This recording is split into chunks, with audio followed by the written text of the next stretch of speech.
Merci. Donc, bienvenue à tous pour cette soirée consacrée à l'anthologie annuelle publiée à l'occasion du Printemps des Poètes. Donc, ça fait 6 ans que cette anthologie paraît en janvier. L'idée de l'anthologie, c'est de publier des textes inédits. 95% des textes sont inédits. Il y a 116 auteurs. L'idée, c'est de faire un flash à un moment donné de l'écriture de poésie contemporaine, et avec un panorama assez large qui présente de nombreuses tendances, à peu près toutes, j'espère. En tout cas, l'idée, c'est que de donner une image variée et large et juste de la création poétique aujourd'hui. Alors, c'est à l'occasion du Printemps des Poètes, mais c'est aussi, cette année, c'est un peu spécial parce que c'est le 50e anniversaire du Castor Astral. Donc voilà. Merci.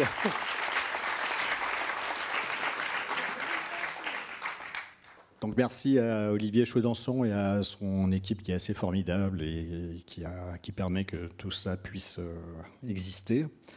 Voilà, bah écoutez, le livre est disponible à la sortie à la librairie qui est en face de la salle, si vous le souhaitez.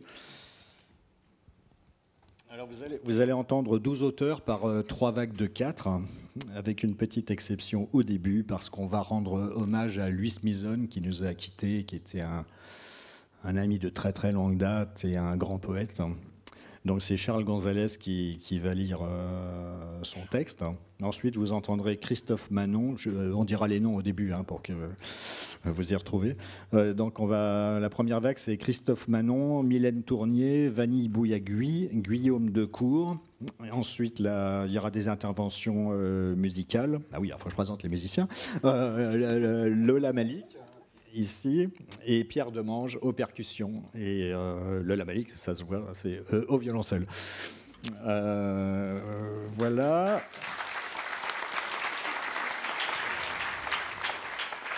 Alors la deuxième vague, ce sera Abdelatif Lahabi, Rim Batal, Omar Youssef Souleyman et Virginie Poitrasson. Et la troisième et dernière vague, c'est Chloé Delhomme, Paloma Hermina Hidalgo, Jean Portante et Arthur H. Voilà, bah écoutez, bonne soirée.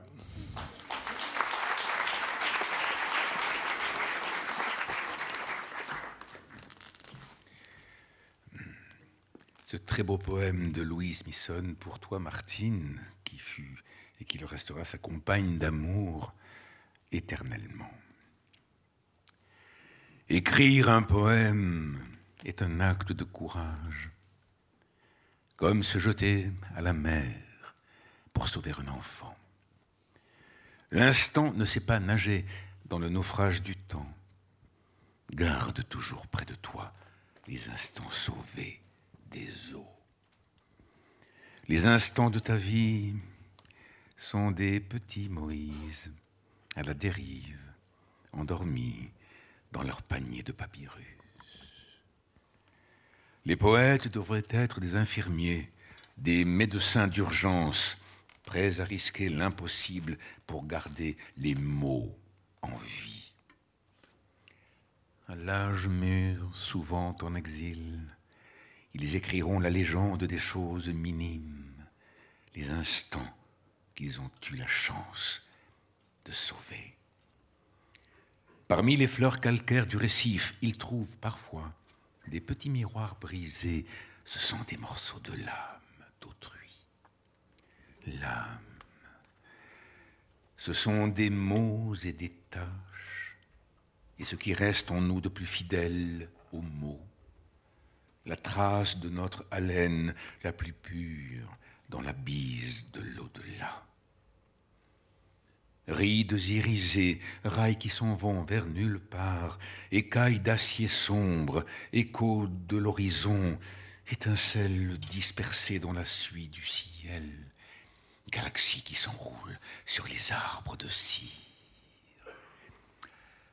Entre les mensonges, des fleurs, je ramasse la rose carbonisée des véritables mots. Mon âme rebondit sur le chemin. Elle a appris à fleurir comme un cactus, à l'ombre d'une pensée qui ressemble à la pluie, telle qu'on aime l'imaginer, insouciante, tombant au large, déluge de joie en parfaite solitude.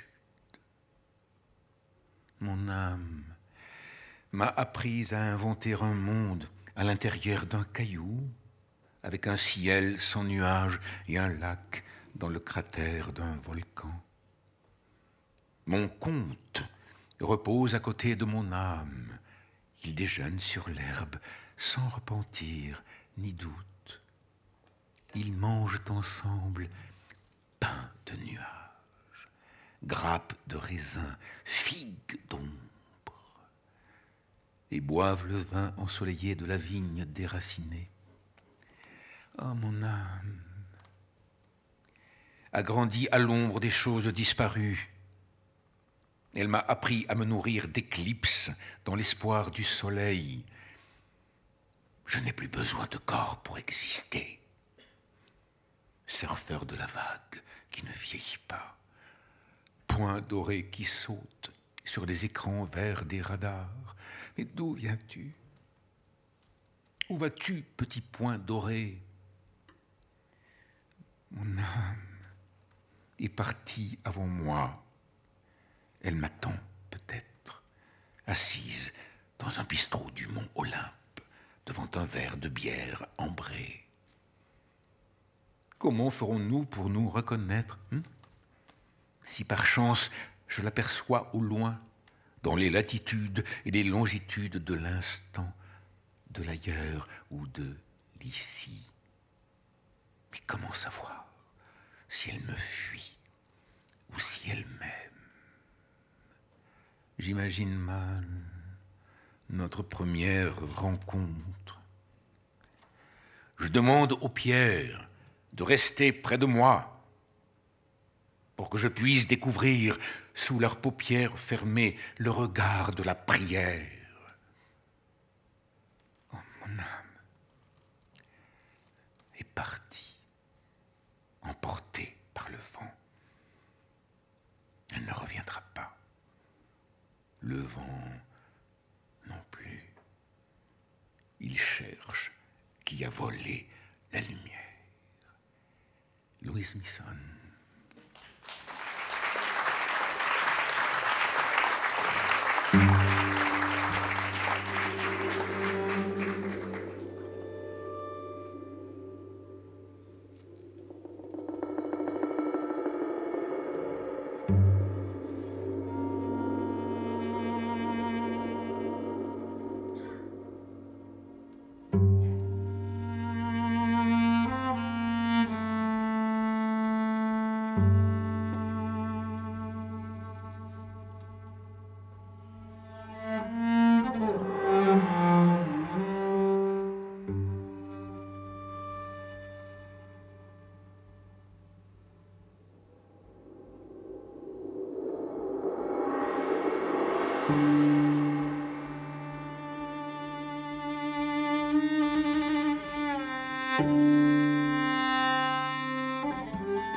Christophe Manon.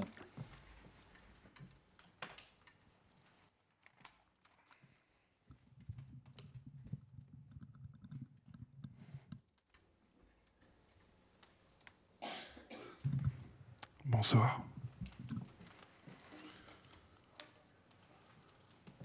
Ça s'intitule Élégie mineure. Élégie 1.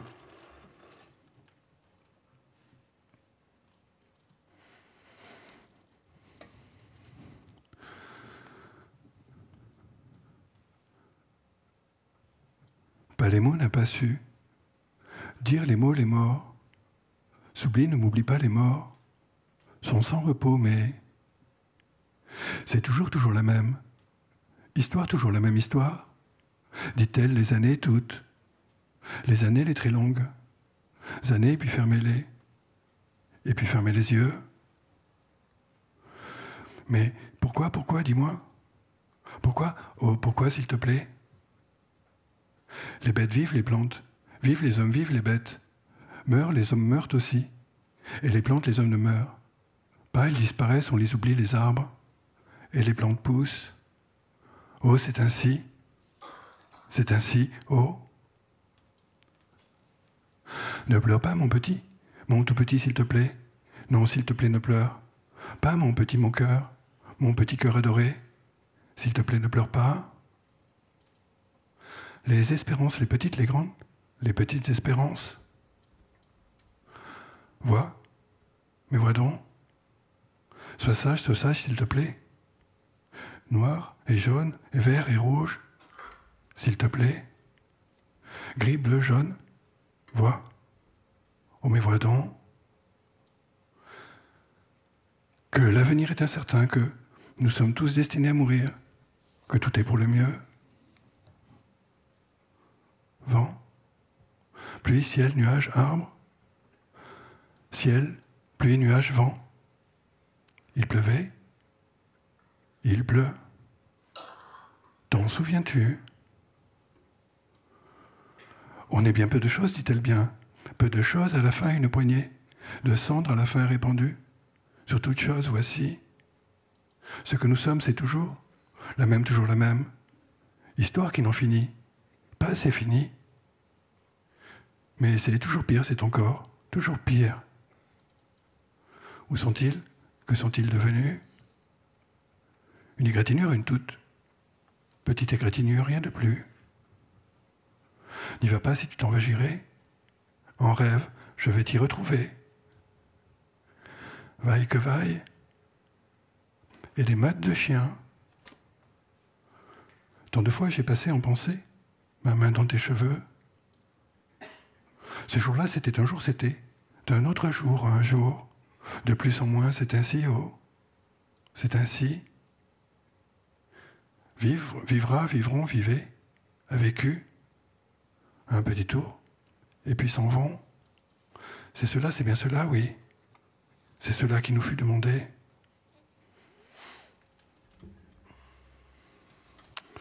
Élégie 2.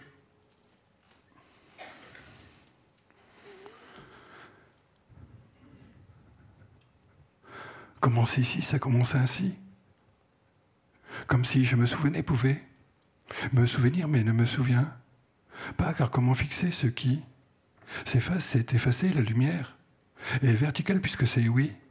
C'est dans la chambre, au grenier. À travers la poussière vole un doigt. Sur les lèvres, rien qu'un, puis viens la nuit, s'il te plaît, viens. Rouge, vert et bleu, oh. Vert, jaune, rouge, vois. Mais vois donc. Essayant, mais ne crois pas.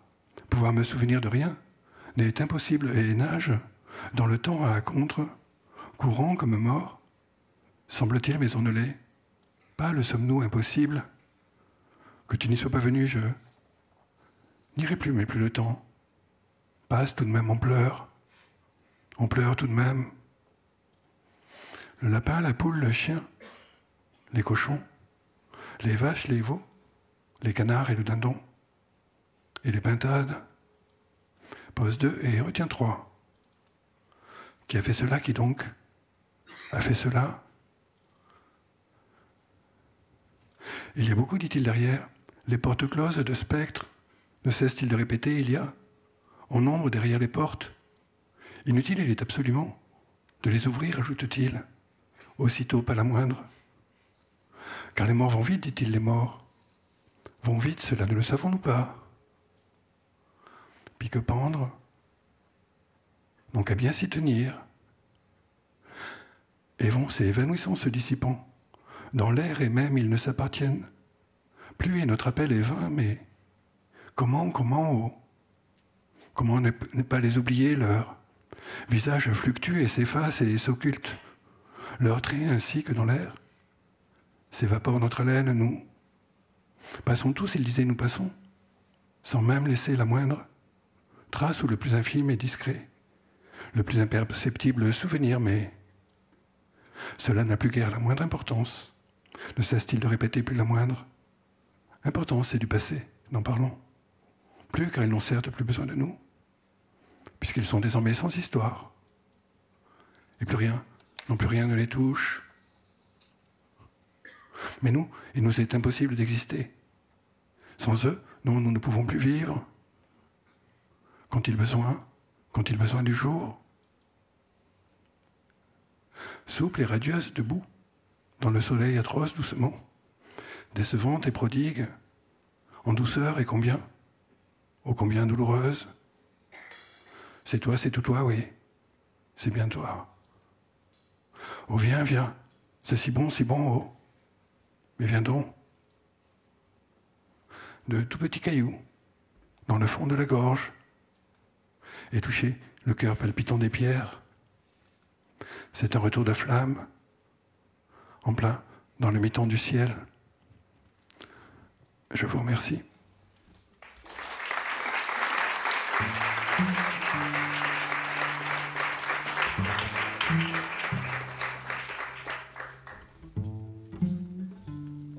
Mylène Tournier.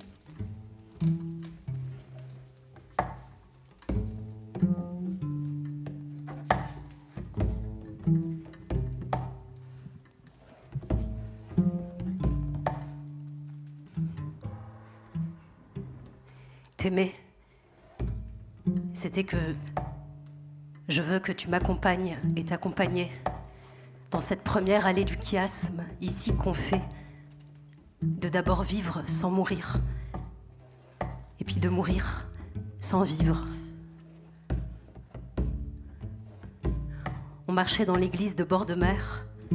Ma mère a suggéré que peut-être le pêcheur du XIVe siècle avait servi de modèle. Et c'était pour ça que ce Christ-ci était un peu rondouillard. J'avais jamais pensé avant qu'on ait pu, pour sculpter le Christ, s'adosser à un humain. La neige est venue pendant que la nuit tombait, et le noir, ce matin, est blanc. Je voudrais être un homme, mais être vieux, pour, en défaisant le papier d'une pâtisserie, avoir l'air d'une petite fille.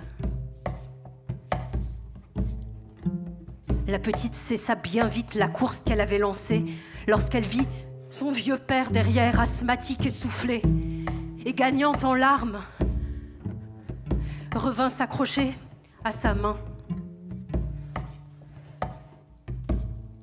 L'air était doux. On s'en faisait la remarque à haute voix. Ah, l'air est doux. Dieu aussi, il a brûlé, a demandé l'enfant devant Notre-Dame rescapée.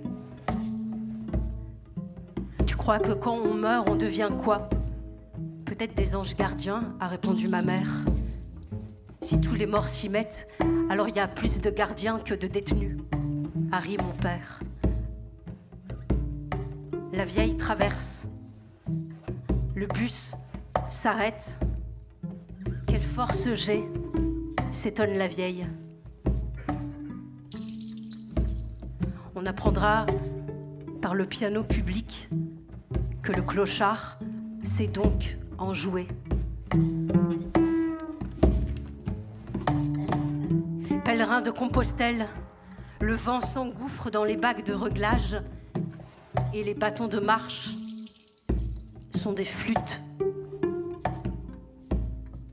Mon père a dit « J'ai vu des milliards de trous de taupe dans ma vie et jamais de taupe. » Un peu plus tard, mais c'était ma mère, et déjà une autre conversation, a parlé de Dieu. Un cercle et une fourmi qui s'est déposé un trésor et s'est promis de le retrouver par son endroit le plus long. Je commence, se réjouit la nuit, quand le jour pense que tout finit. Le garçon qui n'a pas eu son bac a acheté des roses pour sa mère, qui a souri et pensé que son fils mélange doucement tout.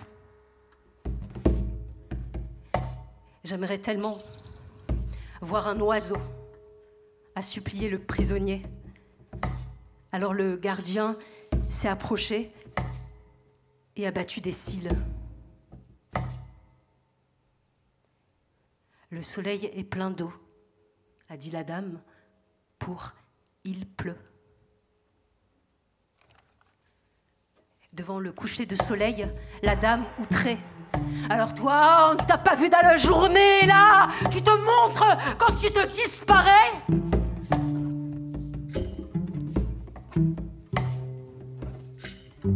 Choisis mieux tes mots, comme parmi la nuée des tourneaux. N'en choisir que un.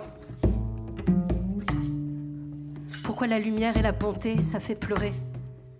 Et les agneaux sur les épaules des hommes, et les santons. La lessive goutte au fil des tendages, au-dessus des hortensias mauves. Ça sèche et ça arrose. Sentant goutte d'eau, la passante protesta pour aussitôt se raviser et laisser à la pluie la chance d'être peut-être la première neige. Chambre, est-il encore écrit sur le camion de déménagement que le clochard a récupéré pour faire sa maison.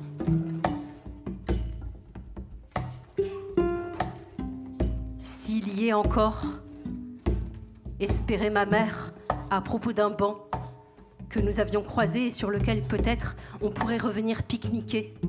Si, riait mon père de sa propension à s'inquiéter d'un rien, il s'était pas entre-temps envolé.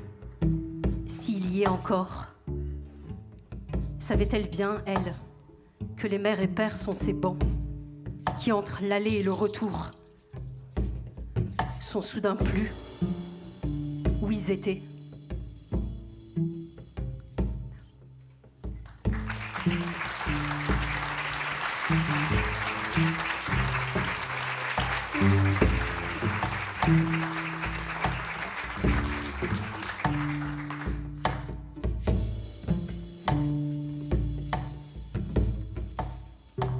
Vanille Bouagui.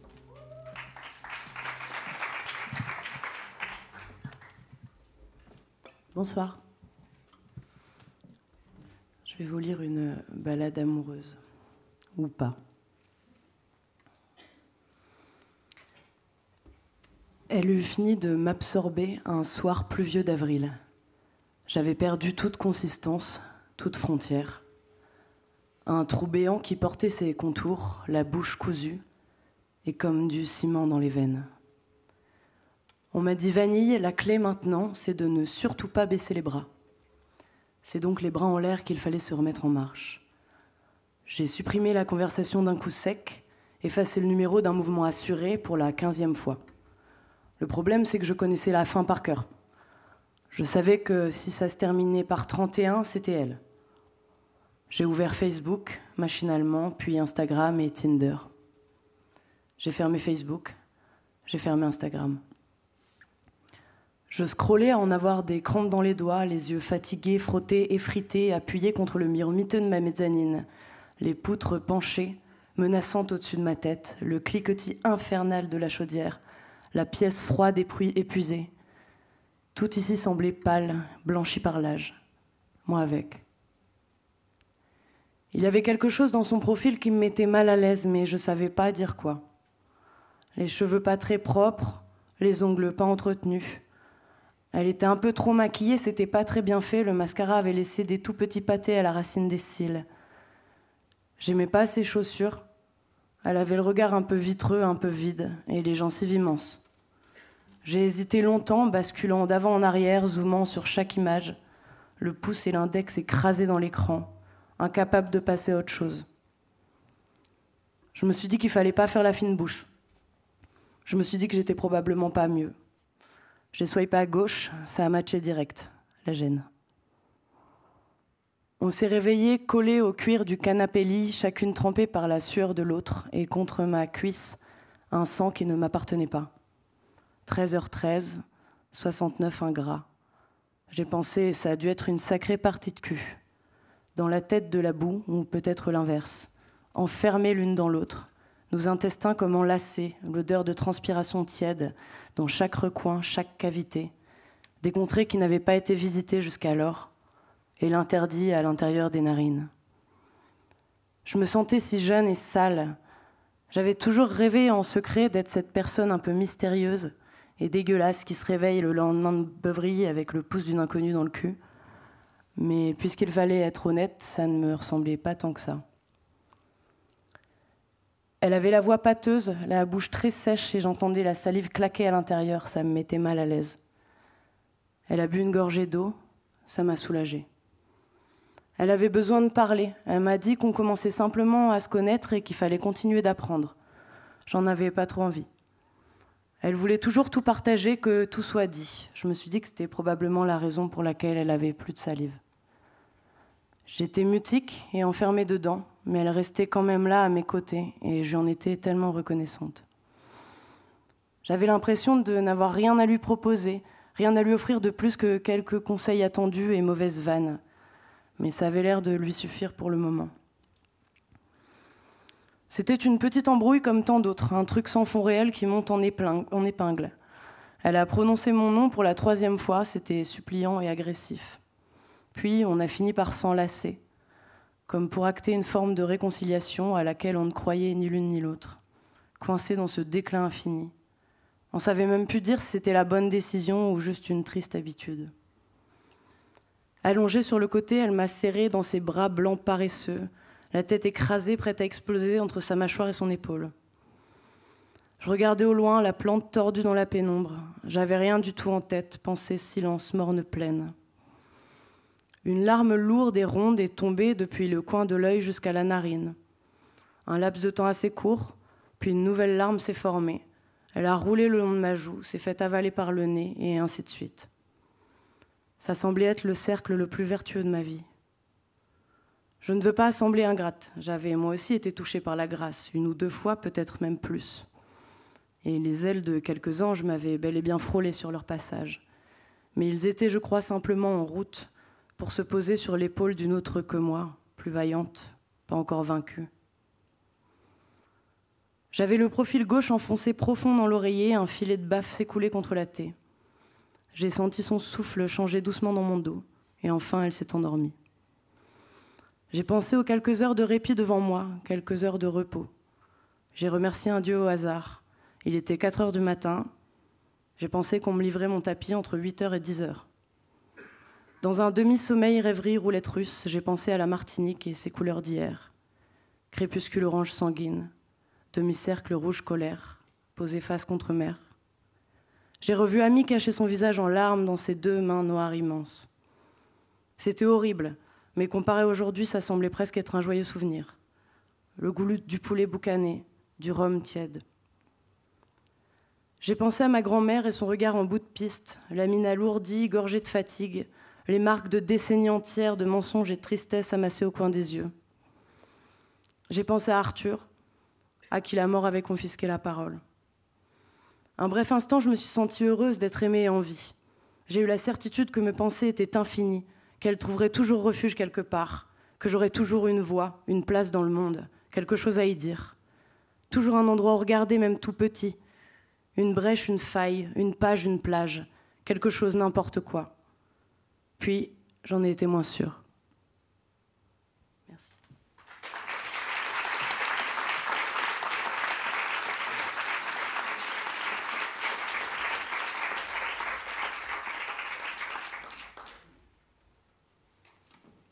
Guillaume Decour.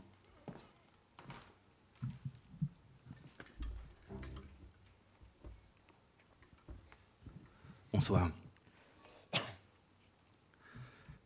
Brochetti.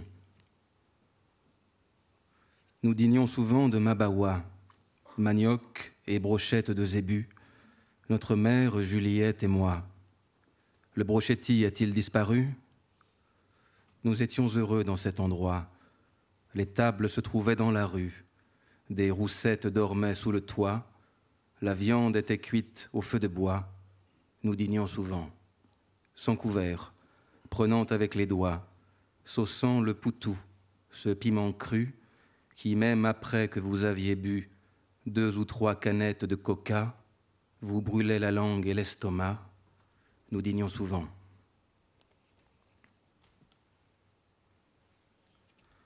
Dugong. Dugong était un grand ami de notre mère. Tous les jours, nous le visitions à sa coulie. L'eau du lagon prenait une teinte plus claire quand Dugong nous approchait sans faire de bruit. Il sifflait un peu jusqu'à ce qu'on le devine en dessous de nous, en train de brouter le fond. Jamais nous ne l'appelâmes vache marine. Il eût été blessé par la comparaison. Ma sœur fut certainement la première blonde que Dugong vit chaque jour, hiver comme été. Des yeux bleus dans l'île sont une rareté. Dugong disparut durant la saison des pluies. Nous pleurons chaque année sur un pont de Paris, car Dugong nous aimait et nous aimions Dugong. Triolet du Dugong. Où est passé notre Dugong, qui paissait en dessous de nous? Il jouait avec une blonde. Où est passé notre Dugong, qui nous rejoignait sans remous? Il a disparu dans une onde. Où est passé notre Dugong, qui paissait en dessous de nous? Dugong fut pris dans un filet. Nous avons quitté Grande Terre. Il est mort à l'heure qu'il est. Dugong fut pris dans un filet. Que pleurent ma sœur et ma mère. Le monde des hommes ma terre. Dugong fut pris dans un filet. Nous avons quitté Grande Terre.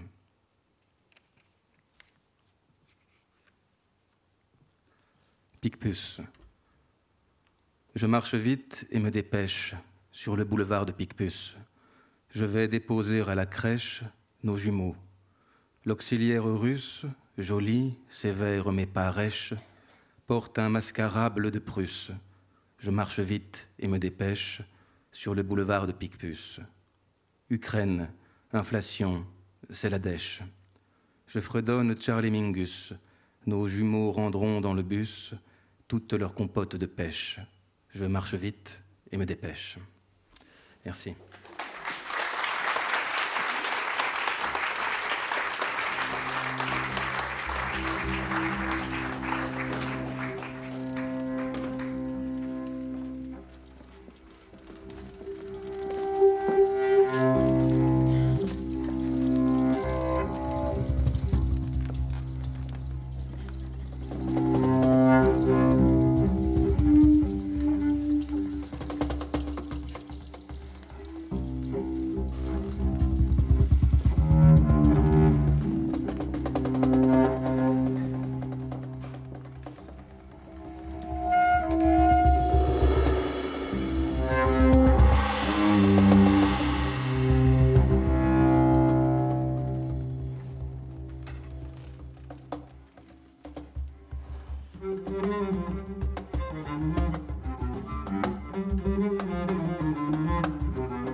Abdelatif Lahabi.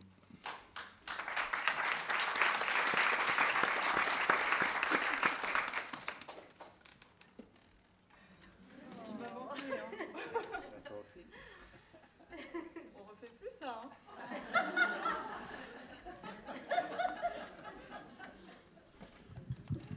Comment faire ces trucs-là? C'est bizarroïde, ces trucs-là. Ouais. Bonsoir. Malhonnêteté. Après des mois de sécheresse et de dispersion, je me retrouve en train d'écrire. Je croyais avoir décidé sans appel d'arrêter cet exercice pour cultiver enfin mon jardin, réel ou imaginaire, disparaître du jour au lendemain sans laisser de traces, fomenter quelque action d'éclat qui resterait dans les livres, commettre un irréparable que même les plus proches d'entre les proches auraient du mal à comprendre. Décidément, je n'ai pas de parole. Comment pourrais-je me regarder dans un miroir sans pouffer de rire quand je renoue malhonnêtement quand je renoue malhonnêtement avec l'écriture en laissant libre cours à ma jubilation.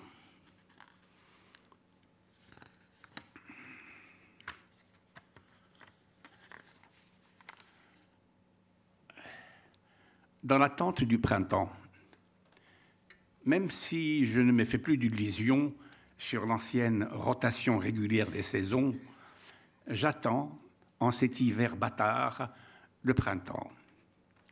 Viendra-t-il trop tôt ou trop tard, s'appuyant sur une canne et vociférant contre les atteintes à ses droits et son apanage? Fera-t-il une apparition en grande pompe pour filer grossièrement à l'anglaise? Renouera-t-il pour une fois avec la politesse des princes et fera-t-il gonfler de sève les seins des arbres, refleurir des humains les mains, les mamelons et les lèvres?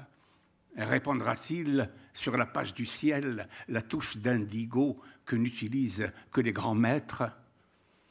Que vienne le printemps, fût-ce en automne. Les forces qui me restent. À quoi vais-je maintenant consacrer les forces qui me restent? Puis-je être franc? D'abord, elles sont devenues très modestes. Ensuite, je ne vois pas ce qui pourrait sortir de l'ordinaire, ou plutôt de ce que je sais faire, de ce qui me donne encore envie de vivre, amour, liberté et contre vents et marées, espoir. Disons les choses encore plus franchement, brutalement même. Je vois bien que je frôle l'inutilité et qu'à terme, le maître oubli aura raison à mon encontre le dernier mot. J'entends déjà des protestations.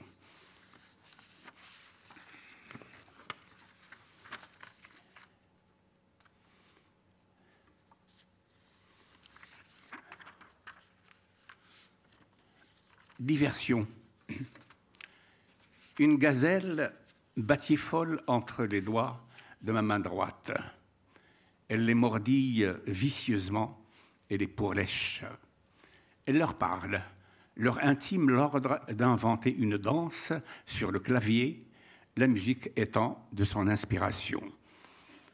La main gauche, impuissante, assiste à ces vilains jeux en espérant que sa sœur de droite finira par attraper la crampe de l'écrivain.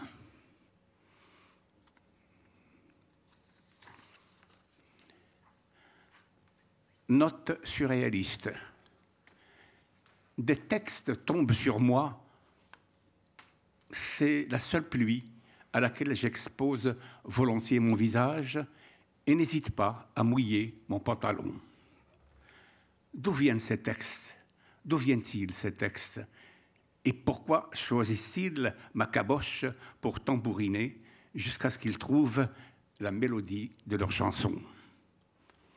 Là, je commence à comprendre l'image surréaliste du parapluie ouvert sur une table de dissection. Fille du raisin. Quel poète profane ou mystique n'a pas célébré le vin? Avec son masculin, khamr, et son féminin, khamra, la langue arabe a rendu androgyne cette fille du raisin, cette fille du raisin. Mais que sont les échansons devenus? Reviendra-t-il le temps des commensaux? Ah, verse-moi du vin, et dis tout haut qu'il s'agit bien là de vin. Ala fasqini khamran, wa qul li hiya al-khamru.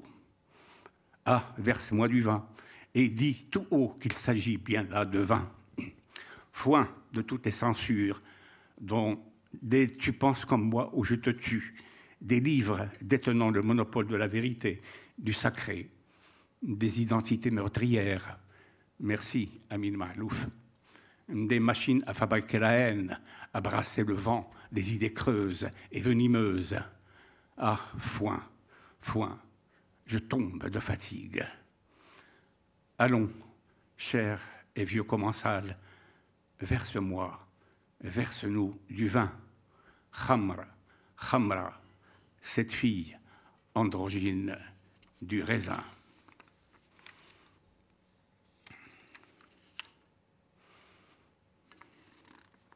21e siècle. Et j'en aurais terminé. Mais je ne le retrouve pas là.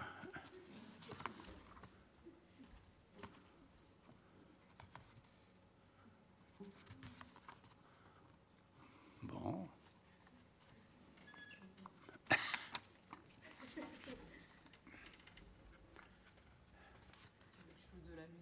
Je ne l'ai plus.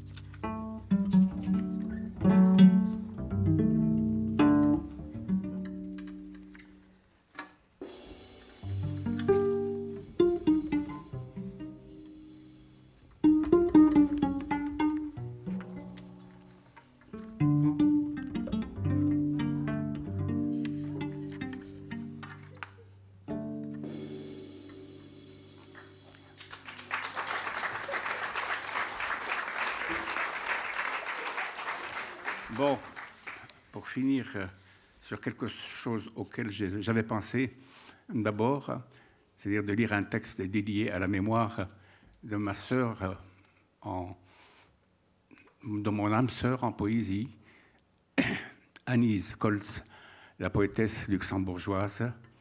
Donc, je dédie cette lecture à celle qui a dit, je ne sais pas ce que j'ai aujourd'hui,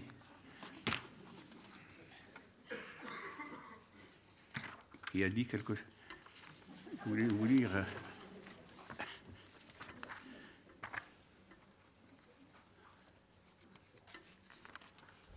Dieu, écrit-elle, je t'appelle, comme si tu existais.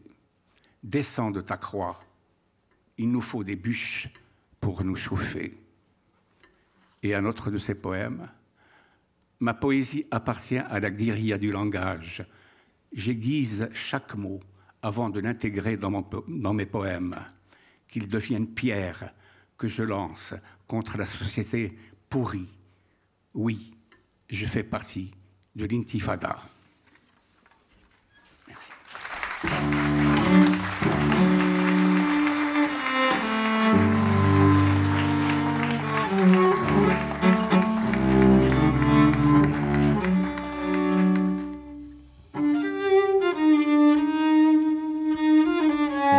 Batal.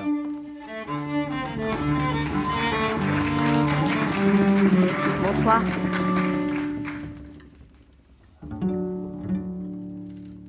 Je t'ai cherché chez Emmaüs. Je me suis ruinée chez Guérissol. J'ai cherché ton odeur, ton goût, tes couleurs préférées, ton style. J'ai cherché ton approbation, ta validation, nos souvenirs, ton odeur de caveau, de naphtaline, de lait caillé, les vieux placards, la clope et le cendrier, ta sueur acide qui brûle ma poitrine après l'amour. Ta peau contre le velours, le polyester, la soie du carré Hermès que tu as noué autour de ta jambe, ton humidité dans le nylon, notre liquidation totale, ta cuisse dans le plissé des jupes plissées. Je me suis cherchée absolument dans la singularité de chaque textile. J'ai voulu nous, lever dans les ourlets, embrasser comme une fermeture éclair. Je me suis refusée à la nouvelle collection. J'ai refusé mes bras, mes épaules et mes hanches, mes clavicules, la naissance de mes reins, mes pieds et mon ventre à l'industrie de l'amour. J'ai dit, je ne veux pas qu'on fasse des économies d'échelle sur mon dos. J'ai dit, tu dois me faire jouir. Même si je sais faire seule maintenant, mais tu dois me faire jouir. Tu me le dois. C'est la seule chose qui nous lie au grand tissu de notre humanité maintenant qu'on peut se servir d'un womanizer. Ne te laisse pas grand remplacer par une machine. Je continue de te préférer, mais il faut qu'on s'organise pour jouir ensemble. Ensemble, dans le coton, la soie, le denim rafistolé, le sky, le pilou-pilou, la polaire si tu veux, ou même la moquette. J'ai un tapis en laine très douce, très noir. Je suis sortie les bras chargés de manteaux trop grands, de robes tabliers, de solitude à ceinture et d'un espoir tout petit, de gilets de mamie, de foulards, de nostalgie XXL, de culpabilité, de leggings de ménagère de moins de 50 ans et aussi tout leur... J'ai gaspillé ma jeunesse, mes seins, ma joie à faire la boniche pour ton père. Et vraiment beaucoup, beaucoup d'amour, un désir au moins 2 tailles au-dessus, les poches, toutes les poches vides, de toutes les manières possibles parce que je veux vivre plus que tout au monde avec toi. Et les poches pleines, je me casse.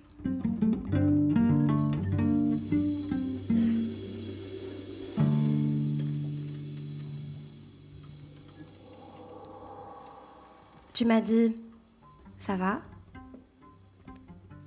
Tu m'as dit, t'as joui? J'ai pensé, pas du tout. J'ai dit, oui, oui. Tu m'as dit, merci pour ce moment. J'ai dit, de rien, bébé. Tu m'as dit, on se revoit quand? J'ai pensé, plus jamais. J'ai dit, je dois vérifier mon agenda. Tu m'as dit, c'était vraiment super. J'ai pensé, je devrais te faire payer.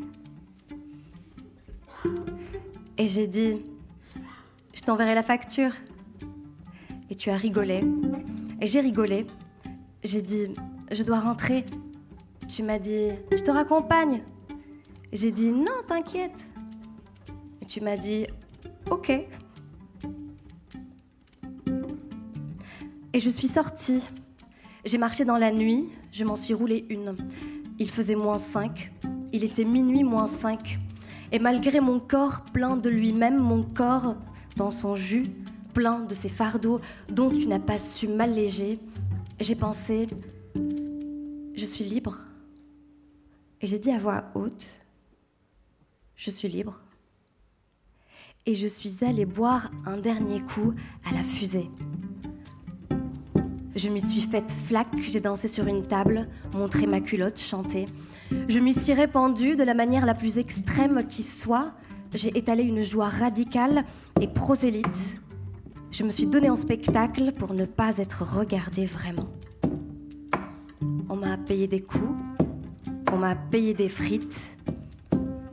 Et j'ai pensé, voilà, on est quitte. Et je me suis dit, le masculin l'emportera pas au paradis.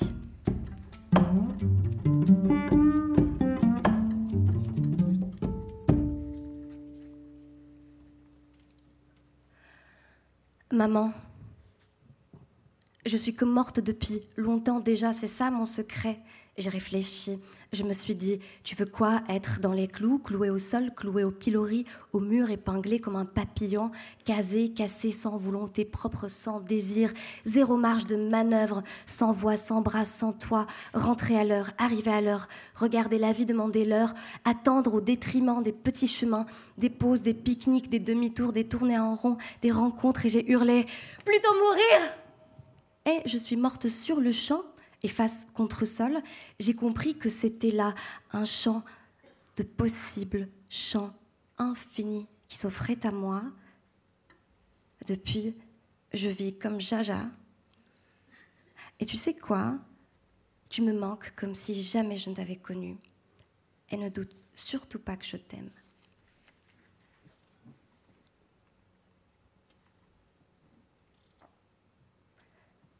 Réparé, recousu, j'ai convoqué Cupidon. Je lui ai demandé l'impossible. Il a dit « Chiche ». J'ai dit « Grave ». Il a dit « Sûr ». J'ai dit « Vas-y, shoot pour voir ». Il a dit « Ok, sister ». Et tout à coup, submergée par la lumière, j'ai niché ma gueule dans une épaule. C'était la tienne, et tu es apparue petit à petit. Tu avais un nom et une bouche trop belle, des cheveux jusqu'aux fesses. Tu avais l'audace et son sexe. Tu avais la détermination et la patience. Tu m'as couverte de mauve, de graines de lin, de projets de fou, de rires et de baisers.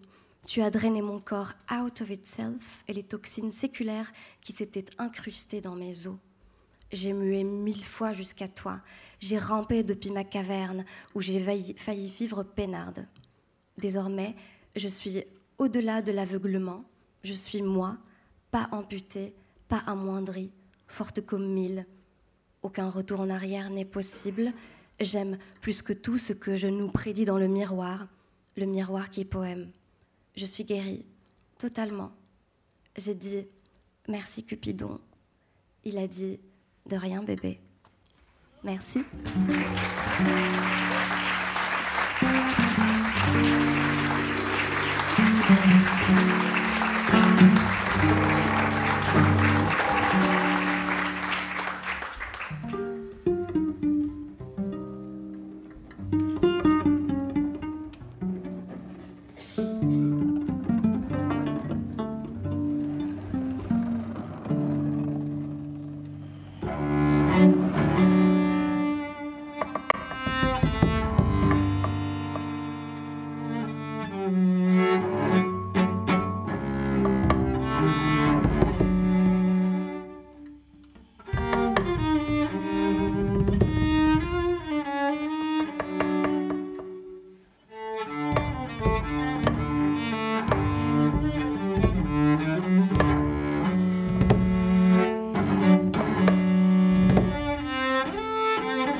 Omar Youssef Suleiman.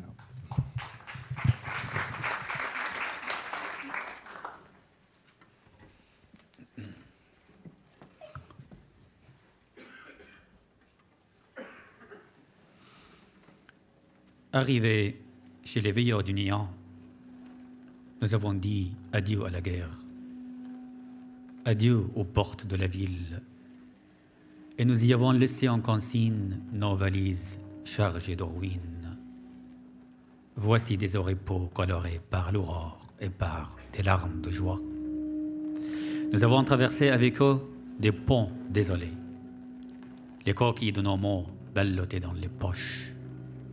Les phares nous font signe depuis la rive des blessures, et dans nos artères, on célèbre des montagnes. Compagnons de poussière et de lumière, à nous cette ville, à nous les rues que seul pourra combler l'empreinte de notre souffle sur la neige. Nous avons repoussé les murs du temps, avons échangé nos fusils contre du blé et l'or du désert contre la rosée de l'errance. Et quand nous reviendrons dans le repère de notre premier amour, nous dédierons nos patronymes à l'ivresse des origines et ouvrirons nos poitrines à la mer. Ici, sur cette terre étrangère, rien d'autre que la nudité de l'existence, rien d'autre qu'au simulant avant.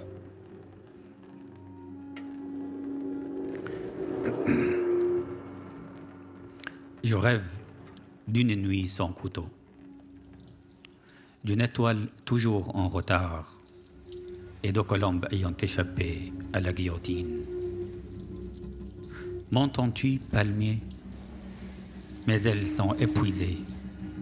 Je tourne autour une joie emprisonnée et je chante au travers du silence des funérailles. Mon âme est kidnappée par cette matinée d'enfance, accrochée à tes bras pour toujours. Il ne me manque rien d'autre qu'une fleur palpitant dans les ruines et un baiser rescapé parmi les armes des fantômes. Je voudrais seulement voir la force de l'aube se refléter dans les yeux de mes frères. Je te salue, palmier. J'ai encore le souffle de ma mère dans mon sang et le visage d'un soldat inconnu.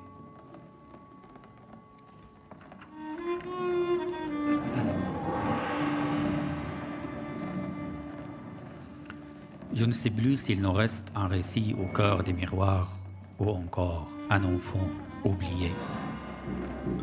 L'encre est blanche dans nos artères. Ce que nous croyons connaître, nous l'ignorons. Et dès que nous signons, naît de nous un écho anonyme.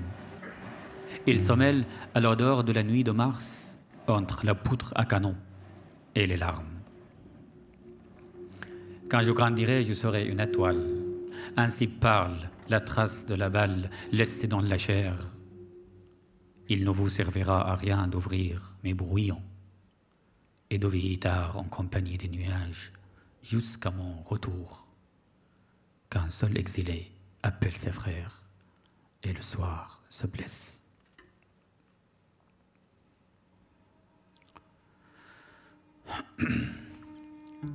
Tels des météores, les jours volent vers l'étoile de l'Orient. Ta vie n'est qu'une flèche de soleil, elle se faufile entre tes doigts exilés. Où est le cri accroché à la nuit de ton pays? Où sont les rires errants parmi les barricades? L'ogre du temps a tout dévoré. Nu face à l'infini, tu fréquentes l'absurdité, ta liberté, et tu lèves ton verre à la santé de l'étoile de l'Orient.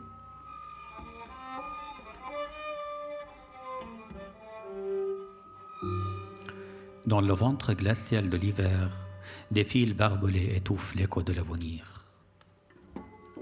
Une goutte de peur creuse la mémoire de la ville. J'ai un été caché dans un berceau invisible, palpitant dans le cahier du temps, libre comme un tournesol au bout de ma nuit blessée. J'ai un été. J'ouvre les boutons du ciel pour toutes les mouettes migrantes, pour un océan plus haut que les dieux. J'ai un été. J'ai un été, je le protège avec des bras intouchables. Je l'arrose d'un espoir éternel pour toi. Quand tu reviendras, les paupières de l'aube embrasseront l'infini, allongé sur nos souffles frissonnants.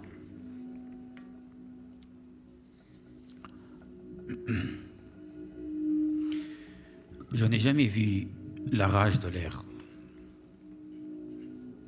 Je n'ai jamais vu la rage de l'air accompagnant la chevelure d'une fillette. Il déclenche un printemps imprévu. Je n'ai jamais compris les larmes d'un soldat dans la tranchée de la nuit quand le feu de son village se reflète sur la lune. Je sais seulement qu'à l'heure d'une bataille, j'ai envie d'embrasser les regards croisés dans les gares abandonnées.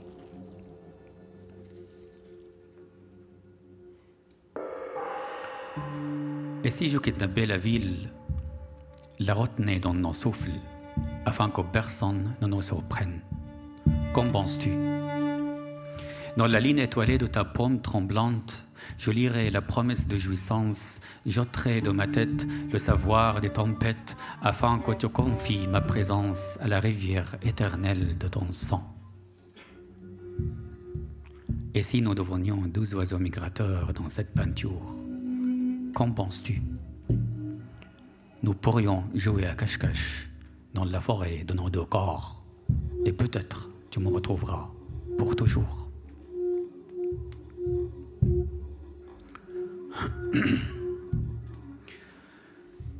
ماذا ينقصنا لنعيد خلق البحر؟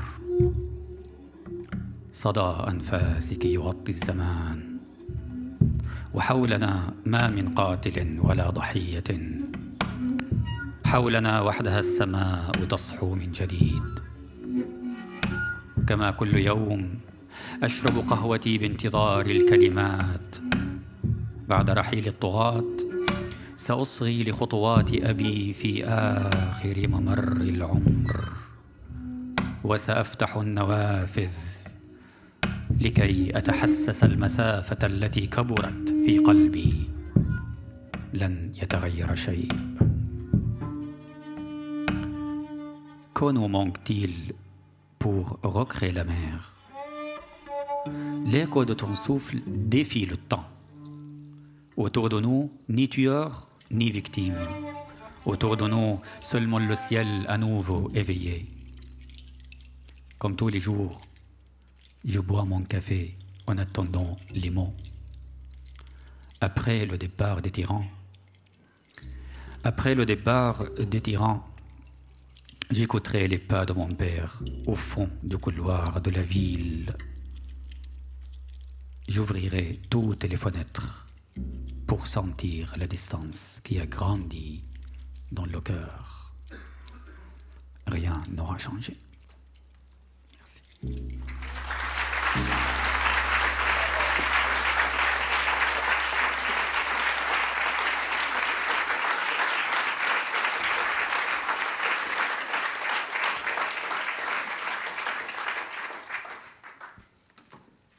Virginie Poitrasson.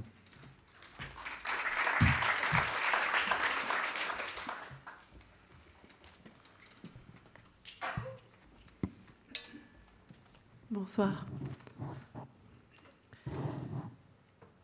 Les ombres.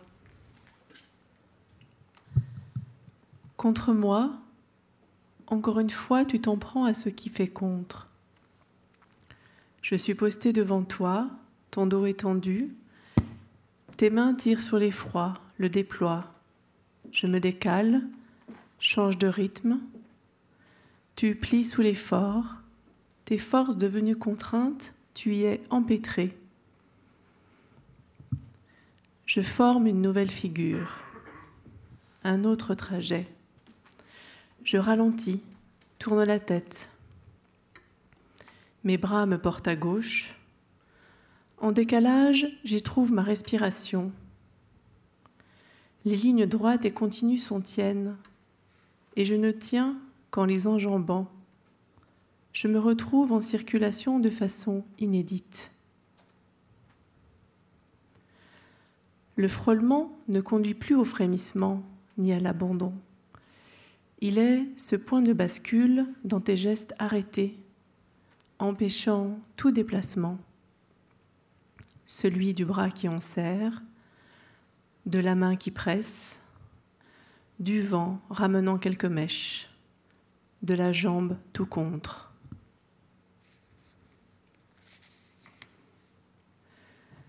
prisme du miroir où glisse et rebondit sous tes yeux le blanc de ton reflet, où je me découpe au milieu, remuante comme remuent les extrémités de mes jambes et celles de mes bras.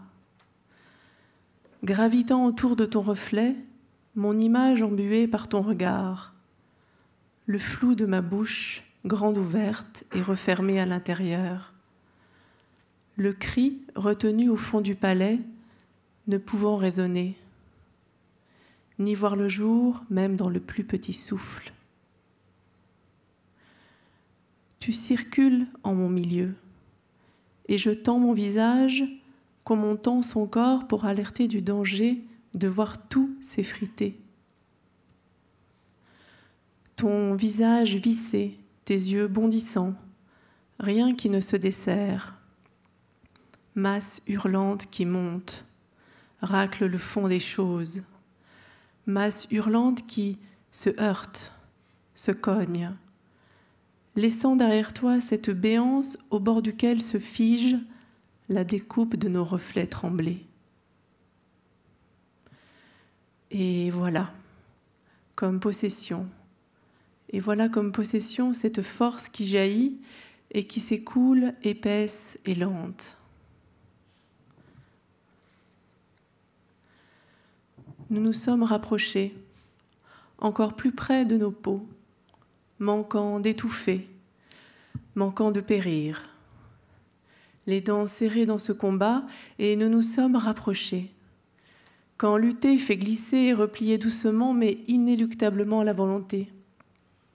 Et nous nous sommes rapprochés, sans porte à ouvrir, sans grille à soulever, sans tunnel à traverser, que la terre qui se déroule autour de nous, surface plane, désir si peu désiré. Dégringolade le long de mon dos, petite chute happée le long de ton dos, nous ruisselons, nos bouches emplies de frayeur.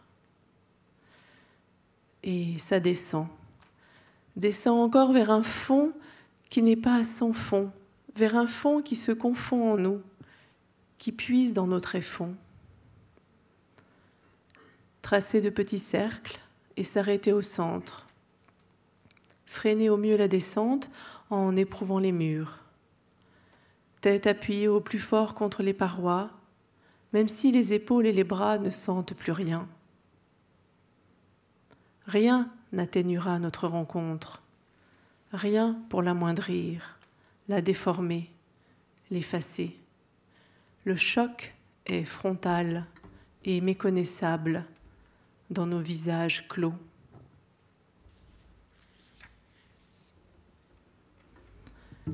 Les ombres sont toujours plus grandes au départ. Les ombres sont toujours plus profondes au départ. Elles ne précipitent pas le trouble. Elles relèvent au contraire patiemment et méthodiquement chaque échantillon de douleur, chaque échantillon de frayeur. Comme un rappel confus de la confusion des choses que nous voilà devenus, sans se retrouver, plus jamais. Même lorsque tu tournoies sur toi-même, les bras mollement écartés, la tête en arrière, même lorsque je m'abandonne au large, vers les collines en pente douce, en surplomb, il y a l'absence de notre rencontre. Là où les forêts défilent, là où on ne peut faire un pas sans se baigner dans le soleil, là où les courbes naissantes des sommets ne coïncident qu'avec le ciel. Sans toi, sans moi, sans nous. Et rien n'est dit, et tu ne dis rien, et rien ne se dit. Les ombres se lèvent, agrandies dans la lumière déclinante, et flétrissement après flétrissement finissent par disparaître. Merci.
Chloé Delhomme.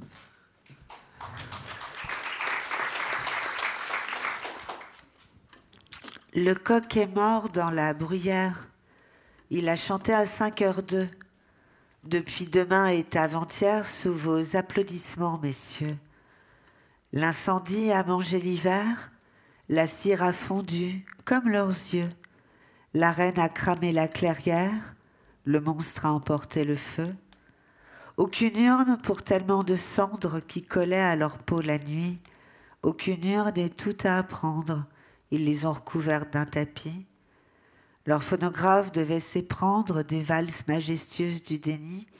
Sur une commode de palissandre, un herbier a lentement jauni. La boule à neige de leurs souvenirs, soudain d'une fissure, s'est brisée. Quelques touches, un éclat de rire, les vieux arpèges d'une orchidée. Il est revenu pour lui dire « Sachez qu'elle a été aimée ». Elle l'a retenu et vu surgir de cœurs de phénix en papier. Il était 2 fois un royaume, son Styx qu'il fallait traverser, 5 étoiles au creux d'une paume et un château de cartes à jouer. Il était 2 fois un royaume où les fleurs sont inifugées, les couronnes serties d'hématomes, les plumes en haut de l'escalier. 2 chatons jouent dans la bruyère. Pour eux, il faut être audacieux, sinon c'est chat de Schrödinger que finiront les malheureux. Tomber dans le Styx, c'est un risque pour les morts comme pour les vivants. Ainsi les âmes sœurs se confisquent et en eau se changera leur sang. Ils deviendront d'une autre espèce, ils croiront le silence confit. Personne pour protéger leur fief, les anges ont piscine le samedi. Elle découdra jusqu'à son ombre, dans sa tête poussera un tombeau. Elle trouvera jolis les décombres, du monstre elle fera un manteau.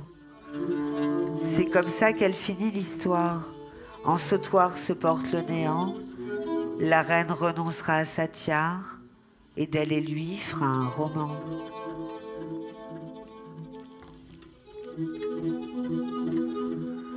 Elles accouchent sur une tombe, que voulez-vous? Avec ou sans douleur pour combler la crevasse. Ce sera toujours la nuit à partir de maintenant. La lune se tait pendant la chasse. Les horloges avalent leurs aiguilles. Les cris des oiseaux se fendillent. Les yeux des dieux sont en plastique, les anges rayés du générique. Je ne suis qu'une crevasse, le voyez-vous?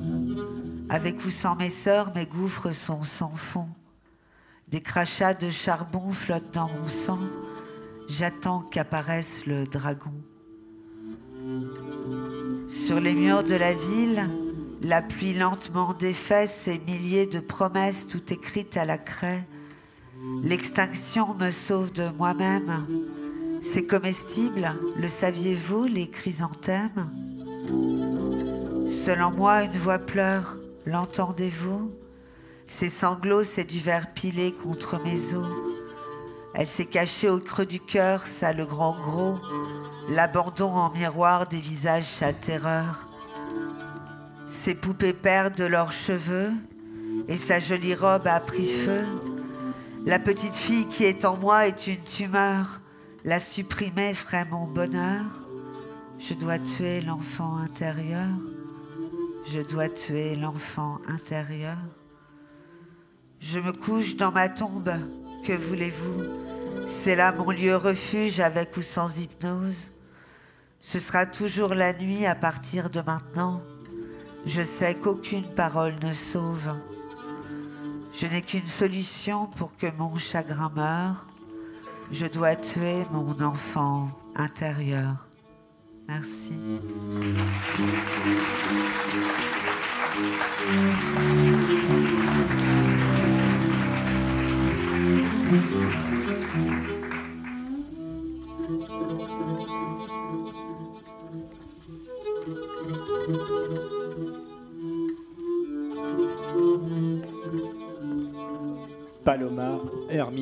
Hidalgo.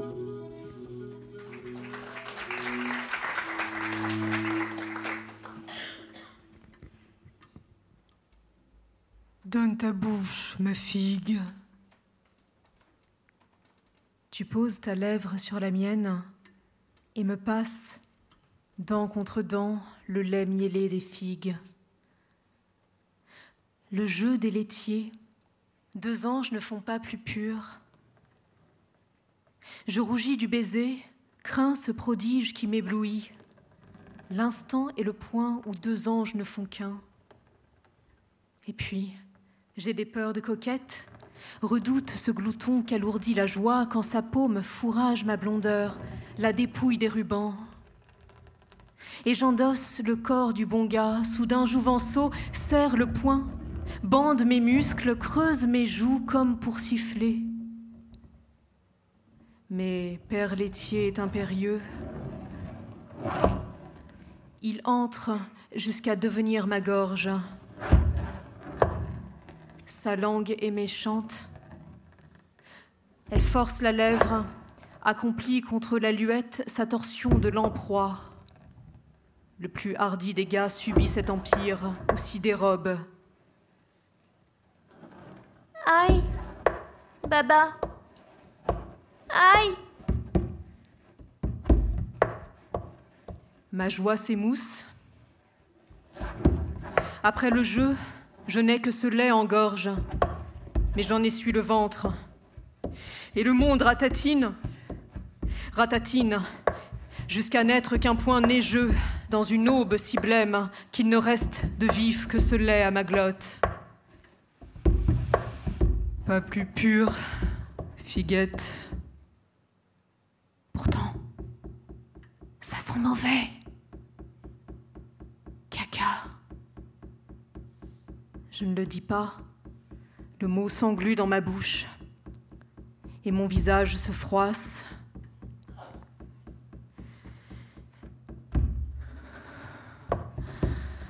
D'une tonnelle lente, parmi les pans saphirs qui crépitent au soleil, je vois le Cattleya s'ouvrir. Mon ennemi à moi, c'est peut-être l'orchidée qui va trop haut, ou l'oiseau vaniteux, ou les mots qui poissent autour des choses comme des congres d'un bleu de vase. Dès lors, à qui parler ? Restent ces comptines quand l'absence d'étoiles, sous la grâce des foins, Baba, torse enfiévré par l'eau de vie, une lune géante poussant ton ombre prune, tu chantonnes. Viens donc, figuette, sous les chauguettes, tiens ta languette, je te compte goguette. Fredonnant l'un et l'autre, fredonnant l'un près de l'autre, longeant des sentiers bruns, chacun babillant des rimes du dedans, égrenant les fleurs, les tiges, pépiment de clarté dans l'ombre des platanes. Tu me montres, au ciel, ces fruits au nom lointain. Tu me dis celui des vrilles. Ma candeur te rend fort. Plus tard, dans la tourelle, les murmures crescendo, arômes de vigne le long du lierre mêlés à l'âcre de la fiente, crottes de pans en cortège empanaché, cérémonial turquoise. Tout cela comme un conte. Parfum d'abricots morts dans la pièce, volets clos, miroirs à l'envers. Je couche ma joue au sol, joue sur la cendre. Je pose des questions, voudrais aimer la cendre en bouche. Baba, c'est quoi goguette ? Et toi, haleine tendre en ton étreinte, viens voir Fifigue, mon fruit prodigue, cajole mésigues, clagnole irrigue. À toi, répète.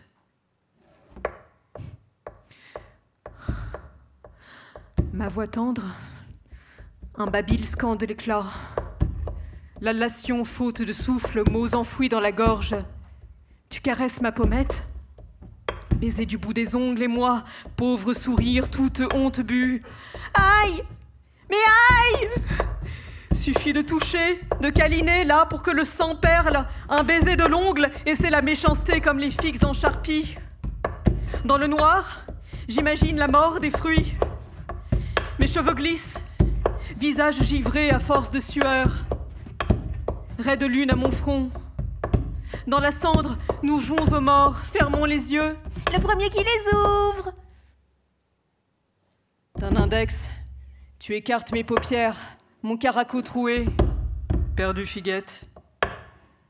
Ce haillon dénudant ma pâleur, tu m'en étanches le buste et puis le frôler, le presser, à travers la guenille brodée de tout camp, d'un ongle encore et rafler sa candeur. Oh figuette, montre un peu pour voir. Flash, mes tétons brillent. Je les couvre de cendres. Souillon, vise un peu comme t'es sale.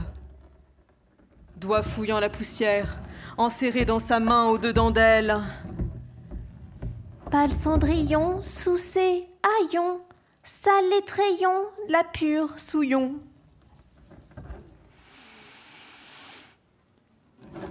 Le souillon, c'est moi.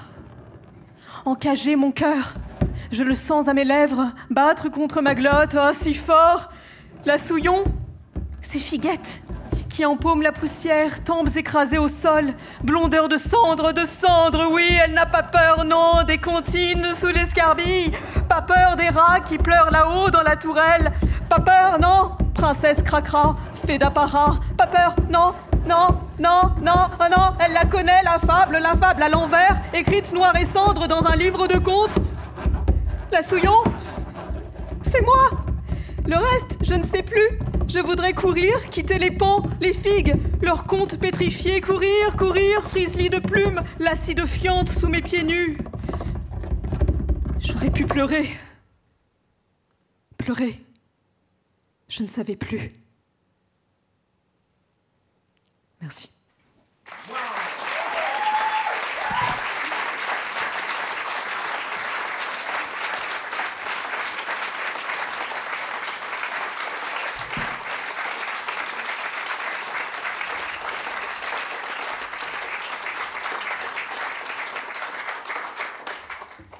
Jean Portante. Je dois lire assis parce que j'ai des vertiges. Je voudrais remercier Abdelatif d'avoir pensé à Anis Koltz. On t'a, pour faire diversion, enfoncé des clous dans la langue. Les mains viendront plus tard, quand il n'y aura plus rien à toucher. Viendront aussi les pieds et les chemins qui les dispersent, mais toi, tu as trop peu marché pour qu'un étranger venant te renier te reconnaisse. Attend-il que croisse le corbeau? Est-ce pour prier qu'il pose à terre son genou droit ou pour retirer scrupuleusement de sa sandale le calcul qui l'empêche de parler?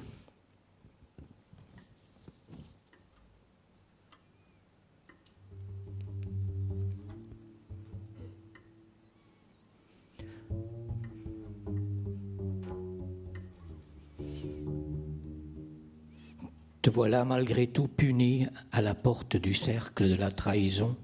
Prononçons les 5 mots de sa langue que lui seul entend. Au-delà, les foules douloureuses se bouchent les oreilles. À quoi aura servi tant de rébellion? C'est vers le bas que tend la tour. À chasser, il n'y a plus que le babil, que du puits épuisé il puise. À construire, il n'y a plus que la confusion qui la hausse les épaules. Les poseurs de feu viendront plus tard brûler ce qui reste des bibliothèques.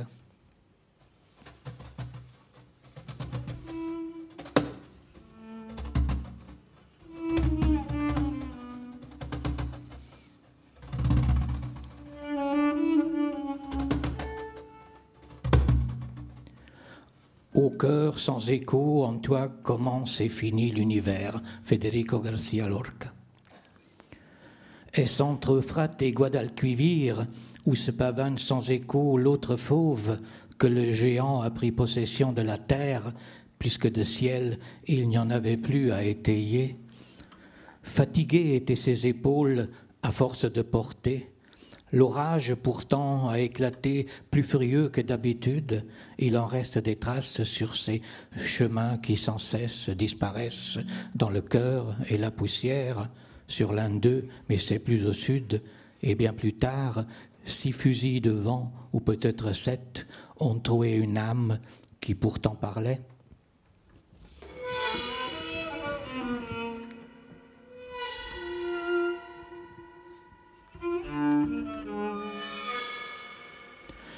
Puisque tu as été le premier après l'eau à mettre pied à terre, avant les serpents en tout cas et les autres régiments, comme qui aurait pu lutter, contre qui aurais-tu pu lutter si ce n'est contre le gardien de la langue?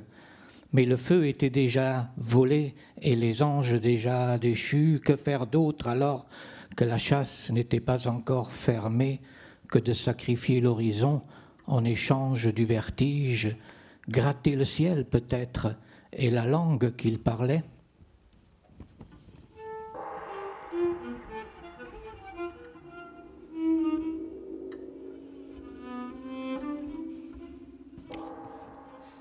Ce que tu as jeté dans le feu me parle, car nul n'aime que vienne la fin. Conquête est le mot, ça parle vers le haut, ça parle en quête de cendre, est-elle longue la traversée? Les flammes hissent leur fumée, et dans la nacelle de la plus haute langue, les lames lèchent une dernière fois, peut-être comme des chiens mal aimés, le purgatoire de leur maître.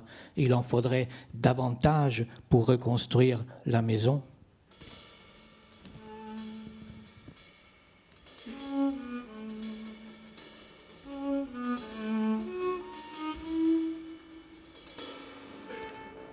Veuf désormais le voleur de langue, et quand il se remariera, il mettra le plus noir des pelages et te ressemblera. Je t'ai vu étancher ma soif dans une mare à l'eau amère, tu ne t'y mirais pas et l'écho était sans voix. Puis comme s'il fallait demander quelque chose à l'absence, tu as ramassé un brin d'herbe apporté par le premier corbeau, puis un autre. Je ne dis pas qu'ainsi la parole revenait. Je ne dis pas non plus qu'ainsi elle partait.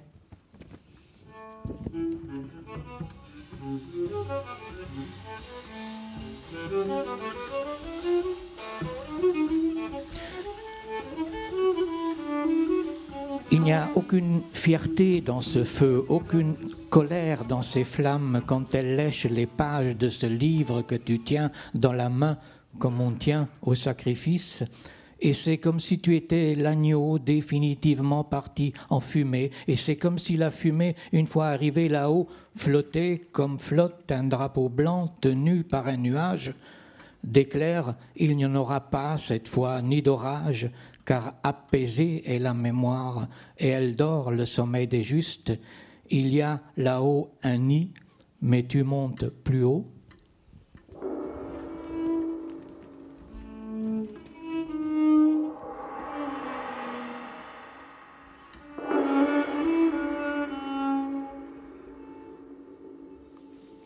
Et si tu revenais comme si tu n'avais pas encore fait ton dernier voyage et pas encore posé ta valise dans l'air? Pose-la en rentrant derrière la porte. Pose-la comme on pose le premier baiser ou le fusil sur le front du jour qui rentre d'une bataille. L'a-t-il gagné? L'a-t-il perdu? Tu y as laissé une chaussure, l'autre est derrière la porte. Pas d'effet les lacets, elle ne mourra pas. Tu vas pieds nus désormais sur je ne sais quel chemin, muet comme ces cailloux que personne ne ramasse. On dirait des mots semés par une bouche bavarde.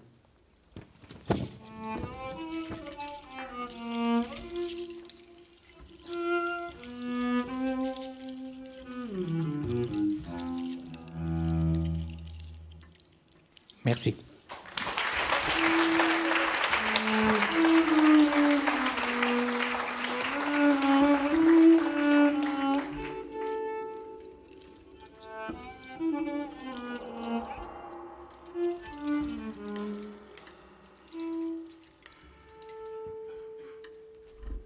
Arthur H. Bonsoir.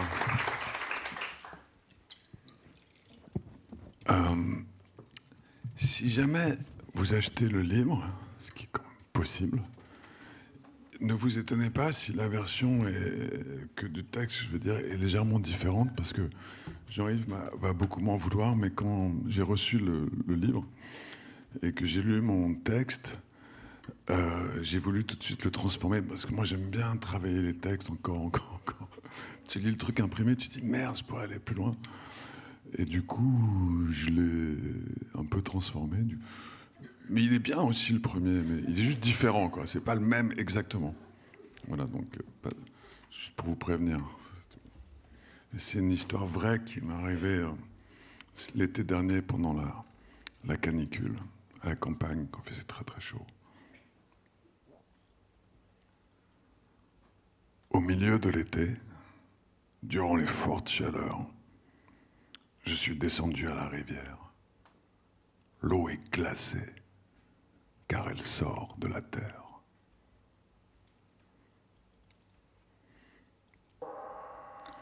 J'ai mis le vêtement que j'avais à la naissance lorsque je suis sorti de ma mère, rien que l'air et la peau.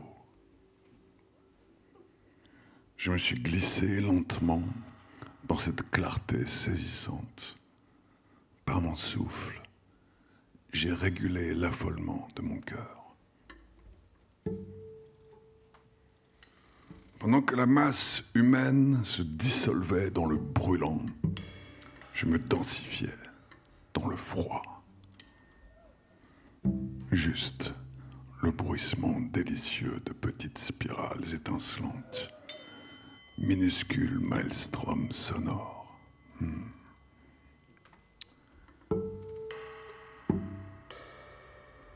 La cime des grands arbres qui fermaient l'espace au-dessus de moi protégeait la rivière secrète d'un éclat qui rend aveugle.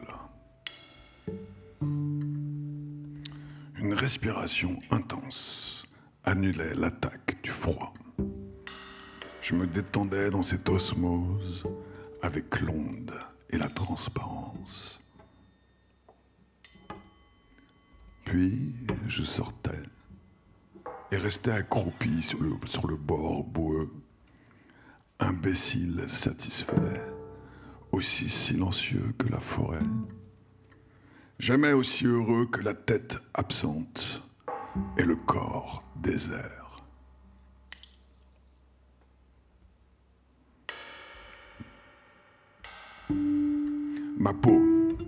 Ma peau refusa l'insulte des habits.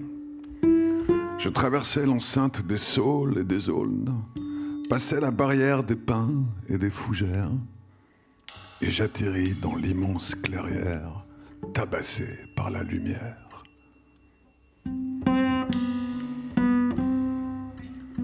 Le soleil ne pouvait rien contre la fraîcheur intérieure qui me refroidissait jusqu'aux os.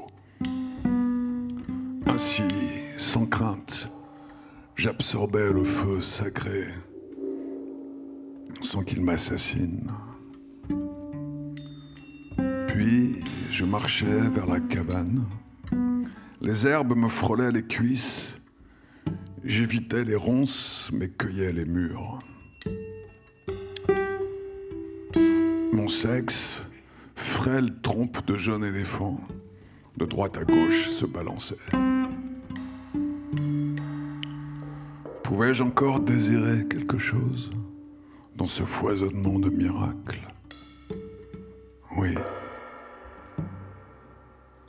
Il manquait ton rire pour trahir la solitude.